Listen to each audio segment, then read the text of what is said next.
A while ago, I reviewed a book about mesmerism in 18th century France by a wonderful cultural historian who specializes in that time and place, 18th century France, uh, Robert Darnton. And a couple of years I read another book uh, by him which basically got me interested in him in the first place. And that book is this one, The Great Cat Massacre and Other Episodes in French Cultural History by Robert Darnton. Most history of the early modern period, written more than a generation or so ago, was what Robert Darnton identifies as top-down history.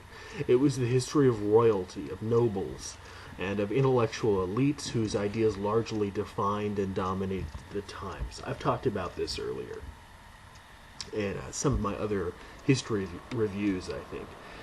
But this contribution by Darnton, along with people like Natalie Zeman Davis's The Return of Martin Guerre, and Carlo Ginzburg's The Cheese and the Worms, also an amazing book if you haven't read it, are essential in introducing a more egalitarian, social, bottom-up history that emphasizes regular people and their place in society and culture.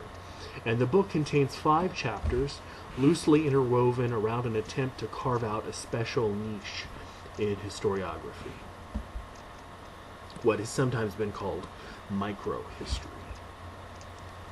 The opening chapter, which is titled Peasants Tell Tales, the Meaning of Mother Goose, gives a close historical reading to many of the fairy tales that we remember reading with innocent delight as children. Darnton scours the interpretations of people like Bruno Bettelheim and Erich Fromm, dismissing them for not paying enough attention to the historical circumstances of their construction and their telling. Little did they even realize that their readings, based on Grimm's compilation and set of Perrault's, were bowdlerized of most of the blood and the violence and even the scatological humor that existed in the originals, probably because the reading demands a growing European moralistic bourgeois attitude. Why are some of these 17th and 18th century fairy tales so gruesome? That's a really interesting question. And Darnton's answer is quite simply that our shocks, that our shock is really basically just a function of how much time has changed. These were times in which children, and this is even really before the birth of the idea of childhood as we know it even came about, children were subjected to back-breaking dawn-to-dusk labor. Remember Rumpelstiltskin? In which peasants who were unable to feed their children were forced to abandon newborns, like in Hansel and Gretel, and in a peculiar demography in which 1 in every 5 Norman men re-wed after the death of his first wife. Stories about stepmothers abounded, like in Cinderella. So those are sort of large themes that sort of kind of approach explanations for why these topics and themes keep coming up in the stories. Once familiar with these details, these cultural and sociological details, the innocence we thought we knew is quickly upset.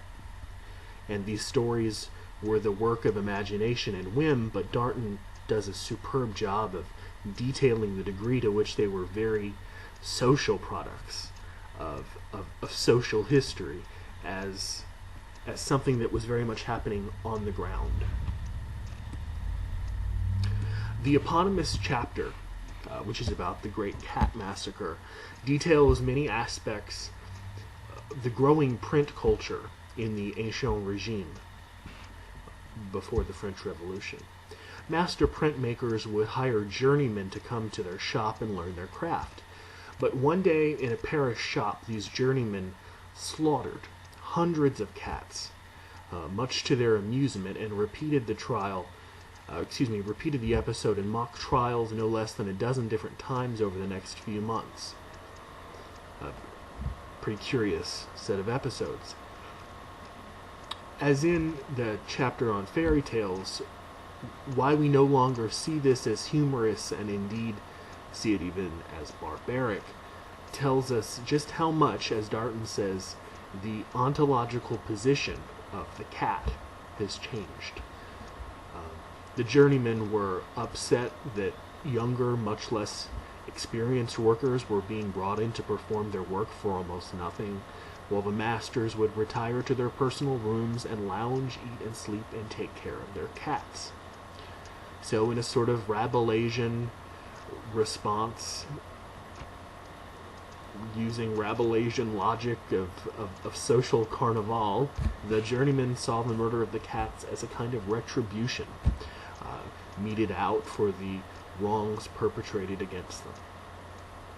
This book has 3 other chapters, one on a police inspector who keeps a personal file on French intellectuals, ensuring that their thinking never becomes too freewheeling.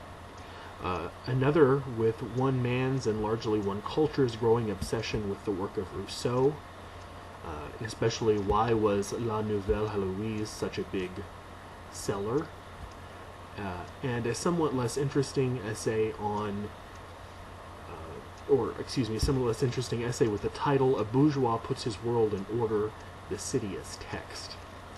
Each of these renders very, very important and insightful ideas for those readers who are as interested in the intricacies and details of history telling and historiography as they are in the events of history themselves, because this book is very much about, just as much about how history is told and how it's shaped as it is about the actual facts of history. Really interesting. The Great Cat Massacre and Other Episodes in French Cultural History by Robert Darnton.